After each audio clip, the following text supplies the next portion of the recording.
पंजाब सरकार की post matric scholarship योजना 245 करोड़ रुपए आवंटित ताकि अनुसूचित जाति के विद्यार्थियों को मिले उच्च शिक्षा। अगर मुझे ये स्कॉलरशिप ना मिलती तो शायद मैं अपनी पढ़ाई जारी न रख पाती। 2,31,000 विद्यार्थी पंजीकृत, 92 करोड़ की रकम दी जा चुकी। मैं AI/ML हमेशा से पढ़ना चाहता था। अगर स्कॉलरशिप नहीं होती तो मैं कभी भी एडमिशन नहीं ले पाता ऐसे कोर्स में। मुख्यमंत्री भगवंत सिंह मान की कोशिशों से पंजाब बन रहा है रंगला पंजाब। नमस्कार दोस्तों, डॉक्टर भीमराव अंबेडकर यानी बाबा साहब ने कहा था, वो तुम्हें फ्री में बहुत कुछ देंगे मगर शिक्षा नहीं। क्योंकि यदि शिक्षा आ गई आपके पास तो आप हर बात का सवाल कर सकेंगे, हर चीज का हिसाब ले सकेंगे और हर चीज पर बात कर सकेंगे। यही तो नरेंद्र मोदी नहीं चाहते, क्योंकि वो खुद टेलीप्रॉम्प्टर प्रधानमंत्री है। टेलीप्रॉम्प्टर प्रधानमंत्री, इसका उदाहरण हमें दिल्ली में देखने को मिला। जब वो दिल्ली में भाषण दे रहे थे, अचानक टेलीप्रॉम्प्टर गड़बड़ा गया। जैसे ही टेलीप्रॉम्प्टर गड़बड़ाया, उनकी आवाज ठहर गई। अब क्या बोले, क्या बोलना था समझ में नहीं आया। जल्दी जल्दी कैमरा पब्लिक की तरफ किया गया और तब तक टेलीप्रॉम्प्टर को सही किया गया और फिर कैमरा वापस मोदी पर आता है और तब वह बोल पाते हैं। तो यह दशा है। तो टेलीप्रॉम्प्टर प्रधानमंत्री है, यह वही प्रधानमंत्री है जिसने जब 2014 में 15 अगस्त 2014 को भाषण दिया था, तो लंबे भाषण को लेके लोग बोले थे, वो देखो क्या प्रधानमंत्री है, बगैर कुछ पढ़े यूं ही भाषण देता है। तब लोगों को पता नहीं था कि वो भाषण असल में कहां से पढ़ के दे रहा है। तो यह नरेंद्र मोदी का वास्तविक चेहरा है। चलिए इसी पे ही आगे बात कर लेते हैं। तो नरेंद्र मोदी को डोनाल्ड ट्रंप ने आज तक अपने शपथ ग्रहण समारोह के लिए आमंत्रित नहीं किया है। बड़ी कोशिश एस जयशंकर जो विदेश मंत्री हैं वो करके आए। उन्होंने पूरे एक हफ्ता लगाया, सब इधर उधर किया कि किसी तरीके से नरेंद्र मोदी को निमंत्रण मिल जाए, क्योंकि पड़ोस में चीन को निमंत्रण दिया गया है। चीन के राष्ट्रपति ने अभी हां नहीं कहा है। अमेरिका परेशान है, रे भाई चीन तो आ जाइए आप। और इधर भारत निमंत्रण पाने के लिए परेशान है। यह दशा है। तो आप सोच सकते हैं, फिर एक और खेल हो जाता है। नरेंद्र मोदी की सेना, यानी वो सेना नहीं, वो नरेंद्र मोदी की सेना नहीं, वो भारत की सेना, नरेंद्र मोदी की जो भगवा सेना है, जो अंधभक्तों की सेना है, वो पगलाए हुए से एक बात करती है, George Soros, George Soros, George Soros. तो 94 साल के जॉर्ज सोरोस, उसे बहुत बड़े खतरे दिखते हैं।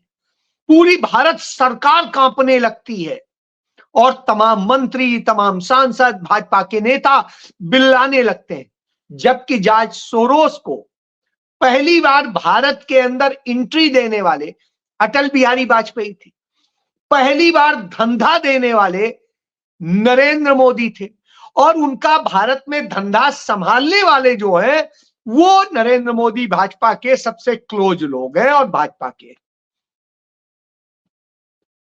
इसके बाद जॉर्ज सोरोस को सबसे ज्यादा डोनेशन जो देते हैं वो नरेंद्र मोदी देते हैं।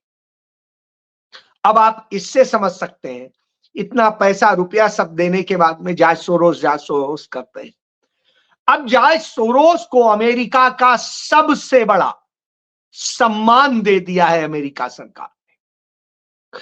सबसे बड़ा नागरिक सम्मान दे करके उन्हें सम्मानित किया है।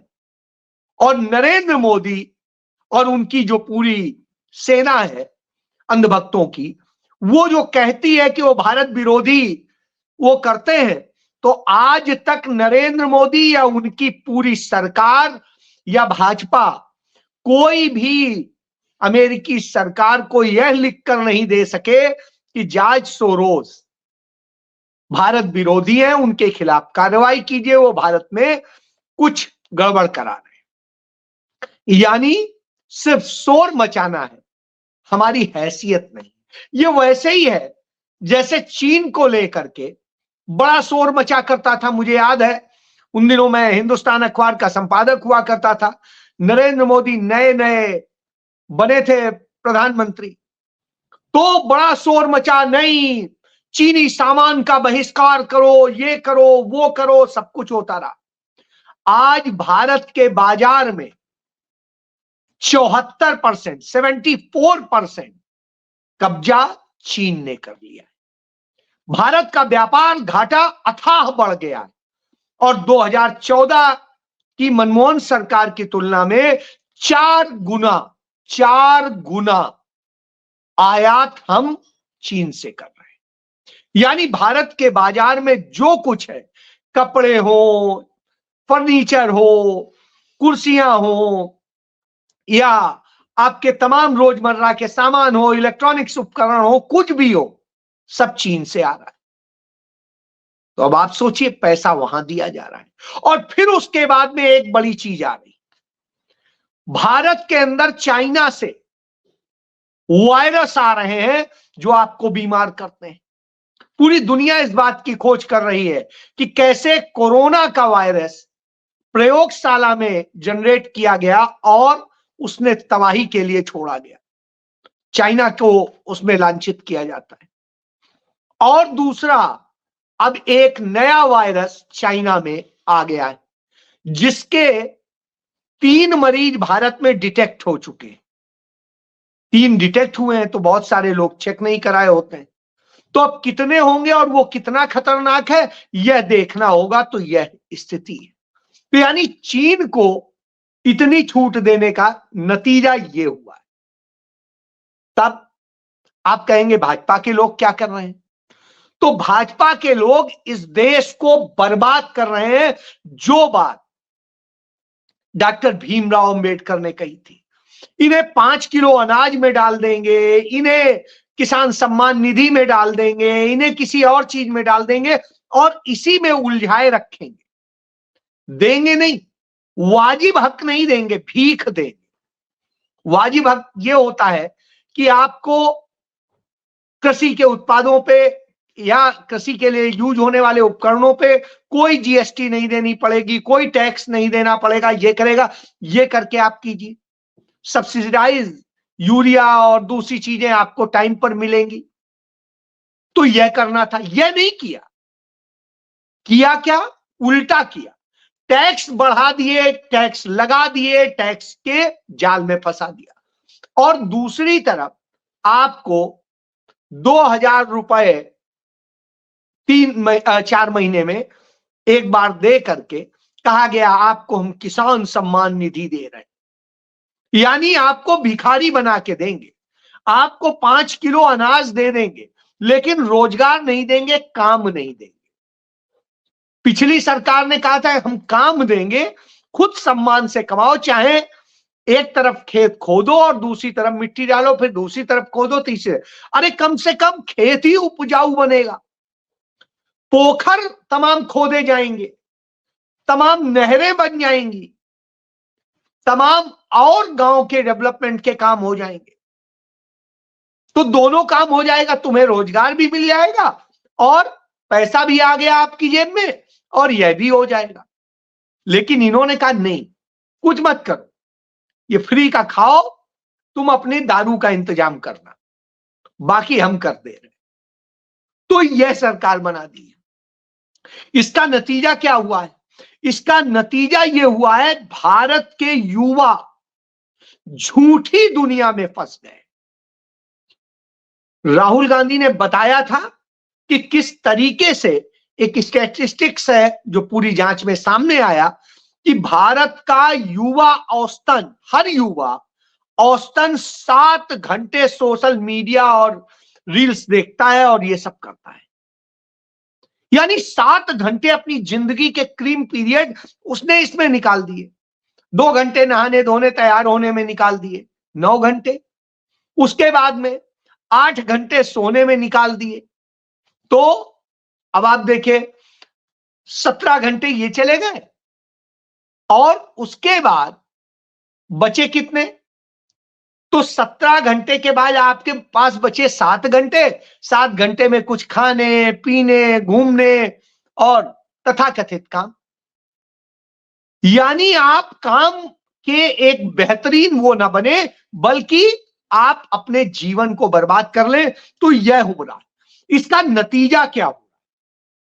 इसका नतीजा यह हो रहा है, इस देश के अंदर बेरोजगारी लगातार बढ़ती जा रही है, और बढ़ती जा रही, इतनी बढ़ गई है कि इस देश में बुरे हालात। लोग कहेंगे अच्छा, इतने बुरे हालात हैं? जी हां, जिधर देखिए एक पद यदि निकलता है तो उसके सापेक्ष, कम से कम एक पद के सापेक्ष 5,000 लोग अप्लाई कर रहे हैं। अब आप सोचिए, एक पद के लिए 5,000 लोग अप्लाई कर रहे हैं, तो इस दशा में आ गया और फिर हो नहीं पाता है। पेपर लीक हो जाते हैं, कहीं कोई और गड़बड़ी हो जाती है, और सब जीवन बर्बाद हो रहा है। तो आखिर ऐसा हो क्यों रहा है? और देश से आज युवा बहुत काबिल क्यों नहीं निकल रहे? क्योंकि वो रील में फंसे हुए, पढ़ने में नहीं फंसे।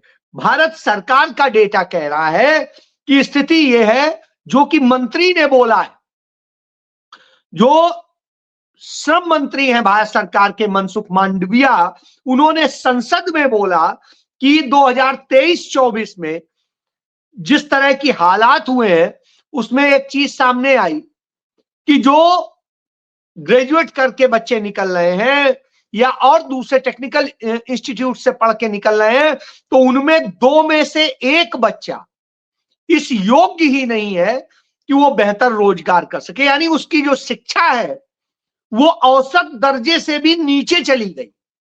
यानी 50% तो बच्चे योग्य ही नहीं है, उनके पास में डिग्री सिर्फ कहने भर की है। तब फिर तो हम जब योग्य बच्चे ही नहीं रखेंगे, तो नौकरी क्या मांगेंगे और क्या हमसे लड़ेंगे? नतीजतन अब जो शहरों में एक बड़ी आबादी आ रही थी, वो बेचारे घूम घूम के अपने गांव, अपने कस्बे, अपने उधर मजबूरी में घूम रहे हैं, और बेकार घूम रहे हैं।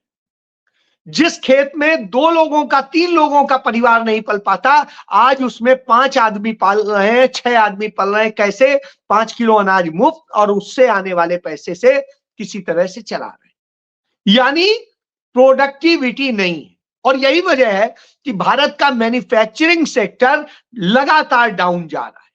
यानी उद्योग विनिर्माण क्षेत्र हमारा बर्बादी में जा रहा है, और उसमें बर्बादी में जाने का नतीजा है, हमारे यहां जो आत्मनिर्भर की बात थी वो खत्म हो गया।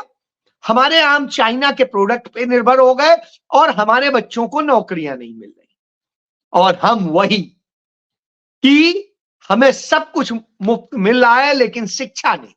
शिक्षा महंगी होती जा रही। जिस मेडिकल की, हरियाणा का ही उदाहरण दे दें, हरियाणा में सारे मेडिकल कॉलेज जितने हैं आज, वो सभी कांग्रेस के समय में बने, और उन मेडिकल कॉलेज में जो फीस होती थी वो पूरे 5 साल की 30,000 रुपए होती थी। आज स्थिति है वो 30 लाख रुपए हो गई। 30 लाख। अब आप सोचिए, कहां 30,000 होती थी, कहां 30 लाख हो गई।